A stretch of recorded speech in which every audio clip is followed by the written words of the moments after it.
We're at the Edmonton Valley Zoo, where Lucy the elephant has been having her annual independent health assessment, as well as husbandry assessment by a consultant. Lucy is a 49-year-old Asian elephant, female, that came to the Edmonton Valley Zoo 47 years ago in 1977, and she has been in the care of the zoo ever since. And of course, she's getting older and has some health challenges. She's had some non-age related health challenges for many years now, but she's also now getting older and has more health challenges.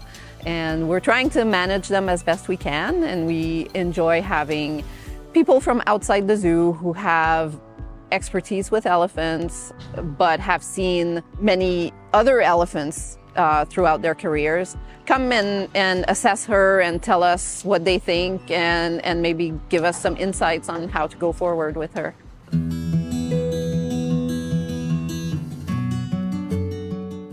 I was performing some ultrasound exams, both of the reproductive tract and of the abdominal organs that we could image.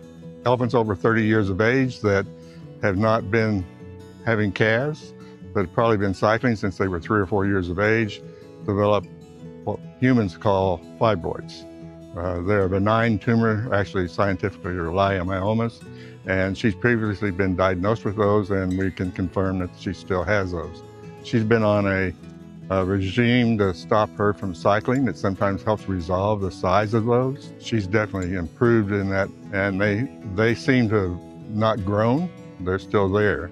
Most elephants breathe through their trunk, but most of the time, occasionally they'll take mouth breaths, but she does not appear to move any, if very much, air through her trunk. So she is mouth breathing primarily to move.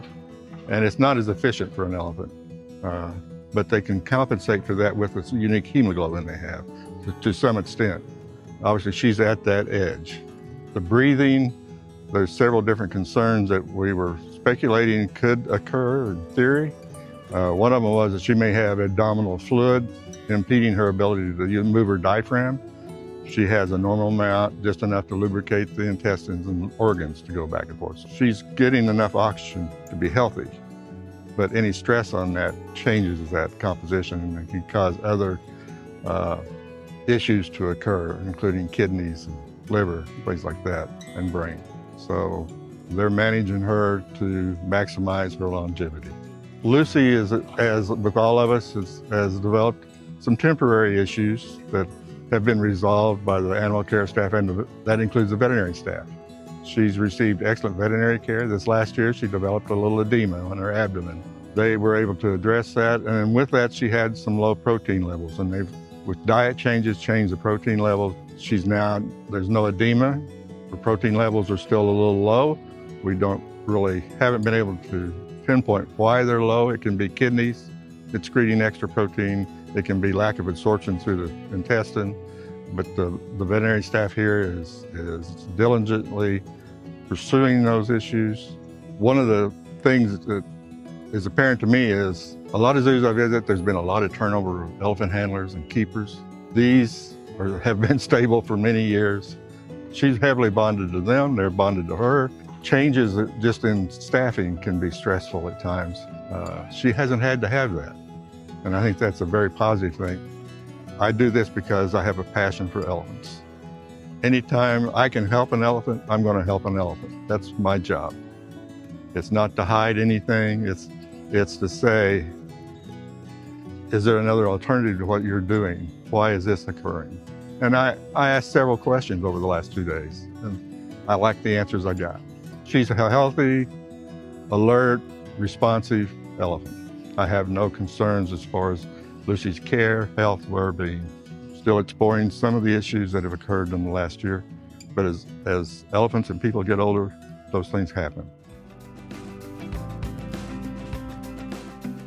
I was asked to come out to do an assessment on Lucy and her care from the husbandry side of things. Husbandry is the daily care of all the animals. It's from her bath and her care, to feeding, to cleaning up after her, to exercise, both mental and physical exercise. Everything to do with the care of the animals that we have. This elephant is very well cared for. First thing I said when we got back here, she's a spoiled old lady, and that's a good thing. There's a lot of spoiled animals in human care, but this old lady looks great. She does great. She definitely has a fantastic relationship with the team here. So we observed a full day, everything that she does. We went for a walk. We saw the stuff she does in the morning. We did training sessions with her. We talked about some medical care on her. We saw enrichment things. So we saw and did everything that she does. Just the fact that the zoo's made this commitment to the elephant and knows how important it is to have, appropriate staffing and the number of people it takes to give her the care that she deserves and that she's getting here. It is very commendable for the zoo to do that. Again, I think it's commendable that the zoo is willing to put in, the financial commitment to upgrade her facilities that she has now. What's the best for Lucy going forward is a tough question, because it's not just a black and white answer that, we should do X or we should do Y. She gets phenomenal care here.